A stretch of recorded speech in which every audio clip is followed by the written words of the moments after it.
So AB is somebody who I've spoken about very fondly all the time because I did Breathe and then Ghumar with him. So I spent like 4 years on 3 projects, and I keep saying that he is the most well brought up person I've met. Nepo, no Nepo, whatever. He's the most well brought up person. He makes fun of himself, which is the most endearing thing. That like if you see his interviews and he talks about nepotism and he'll say, oh, like he'll make fun of himself, and he's somebody who's so secure. There are very few actors that are so secure, and AB for me is that one of the most secure human beings. That's why I think he's a very secure actor. We already have presumptions that, oh, he's had so many opportunities or stuff like that because he comes from such a lineage.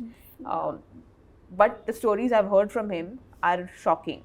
How there have been times where he didn't even know he was replaced overnight, and I was shocked, saying I would never imagine that he's gone through this kind of, because he's never spoken about it. Because he doesn't, I guess he never felt the need to speak about it because he's a very secure person. That theek hai, ye hua, he's moved on and he's done 80 odd films, so he's a very secure person. With Sunny Sir, the limited time we got together, he's been around for so long. And what was the nicest thing is he is so to himself. He says, I don't believe in these camps and this socializing and parties. I like working.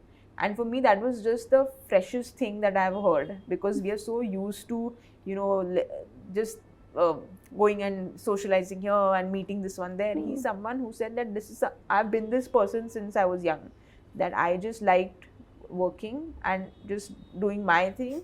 And he said, you'll never really see me in film parties and stuff because I'm very happy just doing what I do. So it was very refreshing to see him, who's been around for so long.